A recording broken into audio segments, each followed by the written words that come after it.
Hey guys, how you doing today? I hope I find you well and welcome to a new video. So in this video, I just wanted to talk about leveling this strength stacking build and give you guys some pointers, what to do, what not to do, and what to look for at certain stages of the game, right? So to start off, of course, we've got from Act 1, right? Act 1, this is basically what you're looking for your tree to look like, okay? You can forego this and grab that if you want to make your zombies last a bit longer, but we're going to get that anyway. And then you can go up here, right? So let's just put it back like that. I'll save it. And then as for skill gems, I realized I put text here, which was for witch instead of for a Templar. So what we want to do for Templar, we want to grab rolling magma from Tarkley for the first reward that you get when you enter town, and then you buy ray zombies from Nessa. Use this regex to get a blue red blue or red blue whatever weapon, wand, helmet, body armor, boots or gloves, and then also the NNEs for your movement speed boots. You might be lacking get some 10% increased movement speed boots from Tarkley, right? So try to get that. So after killing Helrek, that's the mercy mission. Talk to Nessa, grab Quicksilver Flask and Ruthless support, then buy summon Raging Spirits from Nessa. And then from Bruta, before you go for Brutus, try to have this link set up. Summon Raging Spirits, minion damage, Ruthless, raise zombies, summon Phantasm and minion damage, Decoy Totem and Frostblink. So in Act 1, you need a lot of orb of transmutations. So vendor unidentified rare or magic items to get transmutation shards, and you can combine them to get orbs of transmutation, because you need them to buy gems, and you need wisdom scrolls to buy items. You might want to buy a pair of boots, you might want to buy a wand, you might want to buy a body armor. So keep those items in check in Act 1. And then after you kill Brutus, grab combustion as a reward, and then get flame dash as well, and socket replace ruthless with combustion, and then on your zombies replace summon phantasm with melee splash, right? These are the links that you have to have before you fight Merfail. These, I think, are the best setup for your minions.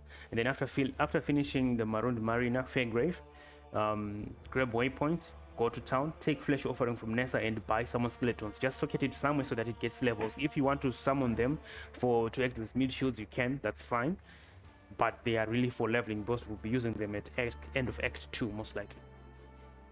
So when you get into Act 2, from towards the end of Act 2, pick up any helmet that you find and identify it.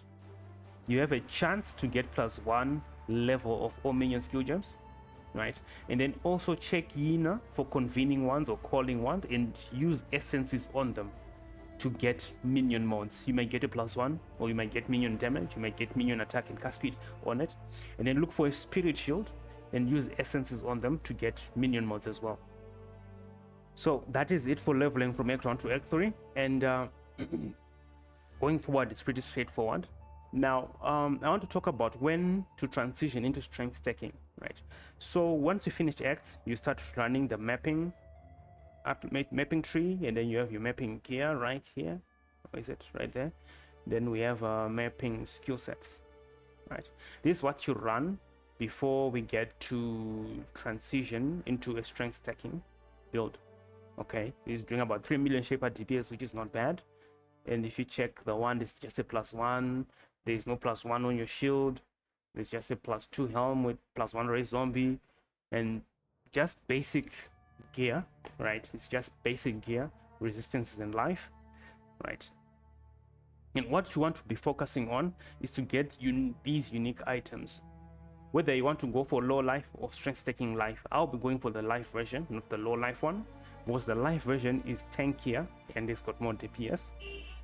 But the low life version is more exciting because it has more auras, I guess, for a lot of people. But I'm preferring to go for this one. It's got 21 million shaper DPS, and it's got 50,000 EHP, which is decent. Over 50,000 K elemental heat, right? So you want to have these uniques, the Baron, a decent Saka Walls, the Alberon's Warpath, either Eyes of the Great Wolf or Astra Mantis. Between those two, both of them will be fine. And then the split personality is not necessary for this transition, but you're going to need to have this Glorious Vanity for Lich to get Balfa Awana, right? So that you can get Immortal Ambition, right? And then you want to have yeah, I think those are the important uniques you need before you transition.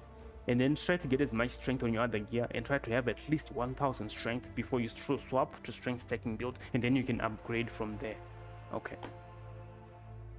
For the next video, I think I'm going to be doing crafting videos for each of the pieces of gear, for the helmet, for the shield, for the gloves, and for the rings and the belt, and the cluster jewels as well, because I know a lot of people struggle with crafting cluster jewels, but this is very easy. It's literally just using harvest, getting an eye level 83 plus large cluster jewels for minion damage, that is 8 passives, and using the harvest crafting bench, rolling for crit, and you get vicious bite, and you try to get at least rotten claws and a free prefix and slam renewal, and then you can announce slam till you get it. It's pretty easy. I have a video on that already, but I'll do another one just for the new people who are coming to PoE1 for the first time.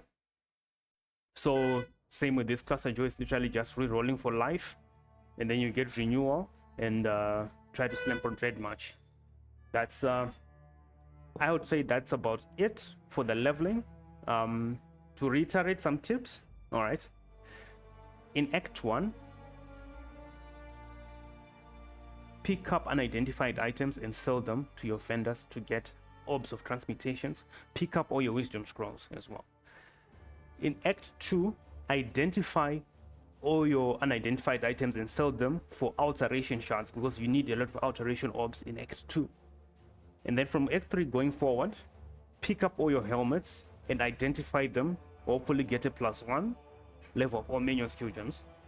And then tip number 4, pick up your convening ones and calling ones and identify them. You might get a decent leveling wand, and then pick up spirit shields. So those are the tips that I can give you for acts. Okay.